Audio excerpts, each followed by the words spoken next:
What's the word, YouTube? We on back in the reaction. Today we're reacting to ukdrill lyrics that really happened. Hip Hop Daily video, man. We about to get into it, man. Now before we get into it though, we 5 subs away from 100, man. 95 right now. Hit that sub button, man. Give me to the 100. You know what I'm saying? Also like the video, comment, turn on post notifications, all that good shit. You know what I'm saying? Yo, I post like 5 to 14 videos a day. Word. That's what I'm gonna start saying, because I really post in between, like, for me, say I posted 10, yesterday I posted 15, 14, whatever the fuck. Today I posted 10, yesterday I posted 8. For me, come on, bro, like, I said yesterday, the next day I posted 8, my fault, I'm out. But for me, I'm out here, man. Let's get into it, man, because I'm gonna start chatting and shit. 3, 2, 1, go. Although fans in America often sleep on the UK, London's drill scene is just as wild as it is in places like Chicago and New York. From stabbings, to scam, to first-degree murder, anything goes in Great Britain. With the rise of drill, bragging about your crimes and dissing your ops in music is now just a part of the culture. Here's a look at some of the craziest drill lyrics that happen in real life. We left your young boy resting in piss. ACG, Young Diz and D-Sav, time will tell. Man, we know Young Diz and D-Sav are 2 drill rappers from the Beckton neighborhood of East London. They are a part of a crew called The Six and a set called ACG, which stands for All Can Go. D-Sav and Young Diz are 2 of the most prominent rappers from The Six, and the crew is both feared and respected in Beckton. After this video was released, Diz was arrested for the kidnapping and torture of a 16-year-old op who finessed him and was sentenced to 6 years in prison. Check out our video on UK rappers and knife fights for more info on this case. ACG is known to beef with a rival crew called the 7th from the Forest Gate section of London. The group was formerly known as the E7 Crips and has been one of the most active gangs in the city since the late 90s. In this bar, D-Sav is referencing to the murder of a 7th affiliate named Corey Jr. Davis, or CJ, who was killed back in 2017. CJ was only 17 at the time, and the killing was seen as one of the most brutal moves that occurred in the ongoing war between the 2 rival sets. CJ was affiliated with the 7th gang, but an investigation into the murder revealed that he had been painted as a violent gang member when in fact, he was far from a hardcore killer.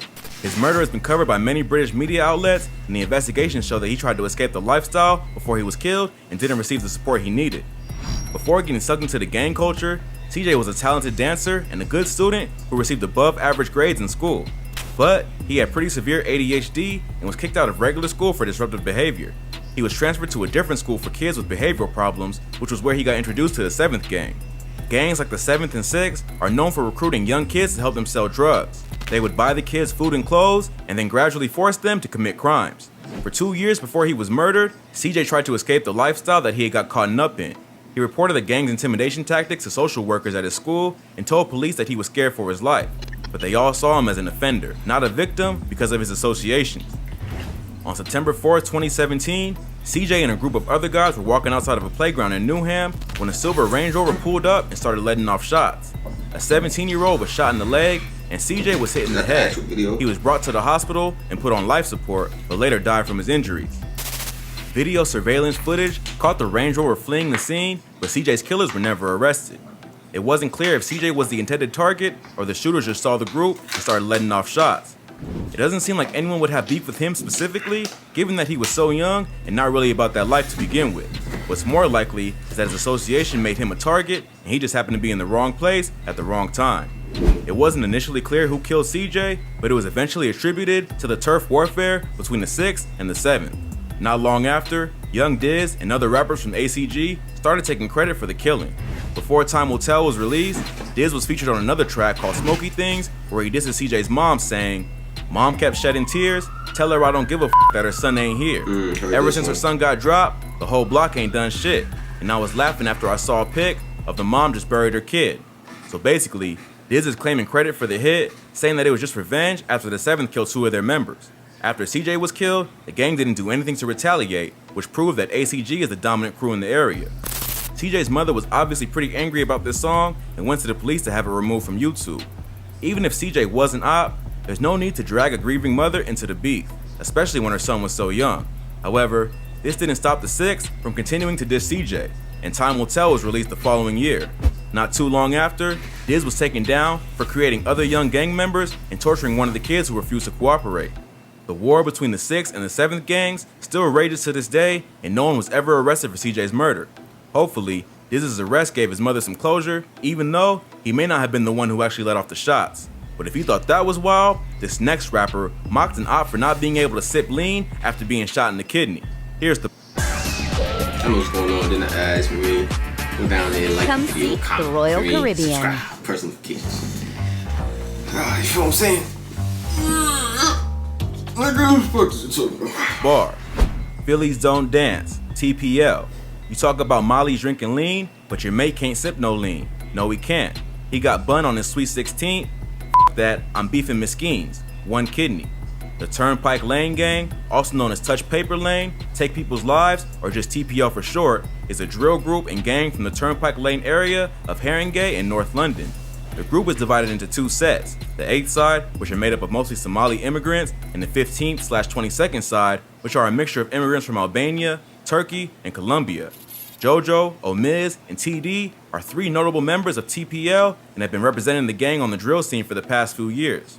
TPL is known to beef with another gang called OFB, or the Original Farm Boys, who are based in Broadwater Farm, a public housing estate in Tottenham, North London. In this bar, Jojo is referencing another artist named OFB Desi, who was shot in the kidney back in 2015. Desi is a rapper from the OFB camp, known for tracks like Bust It and Drip No Drown. In 2015, a TPL member who goes by the name YOLO shot Desi in the back, which resulted in him losing the kidney. At some point, OFB was making fun of TPL because they couldn't drink lean. Some of the TPL gang are from Somalia and practice Islam, which means they can't take drugs or drink alcohol. On this track, Jojo is pointing out the irony of the OFB crew dissing them for not drinking lean, when Desi can't sip lean either because of his kidney problem. The shooting also took place on Desi's 16th birthday, which is where the Sweet 16 reference comes in. Phillies Don't Dance was the first drill track that TPL dropped, and the group managed to gain a following in music just off of dissing the OFB camp. OFB is more established on a musical level, with major artists like Heady One and RV repping the crew, but they're pretty evenly matched on the street and have been at war for several years. OFB Desi made a full recovery, although he now only has one kidney. The shooting happened over 5 years ago. That hasn't stopped TPL from referencing the incident several times in the past year, as they've gained some traction in the music industry. Hopefully, they can turn their music into a legal career and leave the street life behind. But the constant dissing of ops like Desi in their songs may make it hard for them to survive in the industry without facing a few problems. If you thought that was wild, this next rapper talks about almost killing one of his ops and only let him get away because he tripped. He goes on to explain the entire beef between their two crews and even disses a fallen member who has been dead for over a decade. If I didn't trip, Marsh would have been Ghost. Box 12, play for the foes. Box 12 is a drill rapper associated with the 12 Anti-gang based in the Shepherd's Bush area of London. 12 Anti are a splinter gang of another group called 916, which was a large crew of rappers and gang members who lived in the W10, W11, and W12 postcode zones of London. Tensions and jealousy within the crew led 916 to eventually break apart and split into 3 different gangs. The dudes in the W12 postcode split up into the 12 World and 12 Anti-gangs, and the guys from W10 and W11 became Group 1011. Ever since then, the 3 groups have been at constant war with one another. Even though they were once cool, they have now become sworn ops. They have been dissing each other in tracks since the drill movement first popped off in songs that usually reference real-life violence. In this track, Box 12 lays out several of the major attacks that have gone down over the past few years. The song is a response to the diss track Play for the Pagans by 1011 members Digga D, Savo, and Horrid One, which came out in September 2017. Box 12 starts out the verse by saying, "Play this one for the foes. I swear the man there's talking loads," meaning that his ops aren't really as hard as they claim to be. He then goes on to diss members of 1011, directly rapping, "If I didn't trip, Marsh would have been Ghost." Marsh/Miscum is a 1011 member who got caught lacking by Box 12. According to Box 12, he almost ended Marsh's life, but tripped. It was later revealed that Marsh was wearing a vest the whole time and pretended to play dead so that his attacker would leave him alone. Even though his ops would probably use that to discredit him, it was a pretty smart move because Box 12 lets it be known on this track that if he had it his way, Marsh would be dead. Box 12 continues, rapping, "I'm on it and the pagans know. Splash TY and everyone froze." TY is another member of 1011 who Box says he splashed, which is a UK drill term for stabbing someone. He claims to this bar that he sliced up TY pretty badly and everyone just panicked instead of reacting. He keeps name dropping his ops, saying, "Say So got ching like ages ago." Sini Say So is another member of 1011. Say So has been absent from the UK drill scene for the past few years. Rumors circulated that he left the streets behind and went to college, while others say that he just got tired of where the drill scene was heading. In this bar, Box 12 is suggesting that Say-So got touched by ops and left the scene alone out of fear. But he doesn't stop there. He continues to diss his rivals by saying, BAR12 just chingin', like this one here's gotta go, like I'm really trying to turn man Vegas. Vegas was a dude from the Ladbroke Grove area where 1011 is based. He was killed a decade before the war between 1011 and 12 World, also known as 12 Anti, split by some people from Church Road, not Shepherd's Bush. However, he's one of the OGs of the Ladbroke Grove gang, which is another name for 1011, and ops like Box 12 will often disrespect Vegas, even if they weren't involved in that particular beef. He continues on in the diss saying, and bro crashed corn at ZK, like this one's gotta get pain. And if I knew where Vegas was lying, I'll back my dick on his grave. I heard this. Crashing corn is a UK drill slang term for shooting your gun. In this bar, he's saying that someone from 12 Anti shot at ZK, another member of 1011, and tried to take his life. He follows it up by dissing Vegas once again, saying that if he knew where he was buried, he'd piss on his grave. This is about as disrespectful as it gets, especially because Vegas was killed before he even had a chance to beef with the 12 Anti gang. But in the world of drill, all bets are off. The Chicago drill scene popularized the practice of telling enemies that you're gonna smoke their dead homies in the blunt.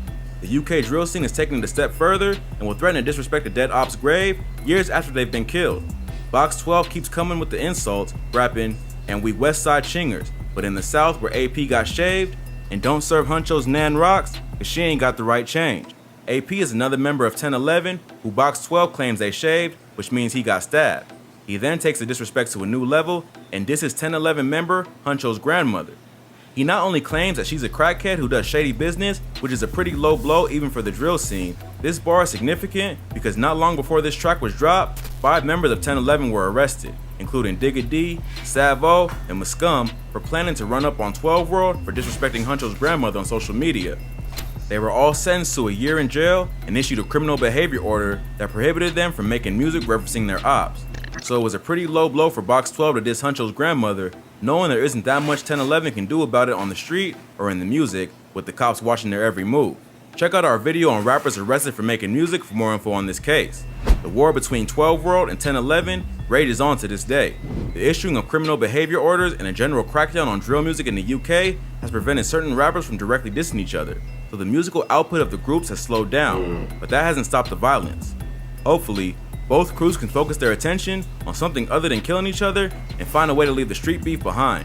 But with so much talent lost to this war already, it's tough to see an end in sight. If you like this video, check out some of our previous videos. Fact. If you like this video, check out some of my previous videos. They're gonna be probably right here by now. And one right here, some shit. But, you know what I'm saying? Like the video, comment, subscribe if you enjoyed this. We 5 subscribers away from 100. Road to 100, man. Shout out Hip Hop Daily, man. We out there, man. Word.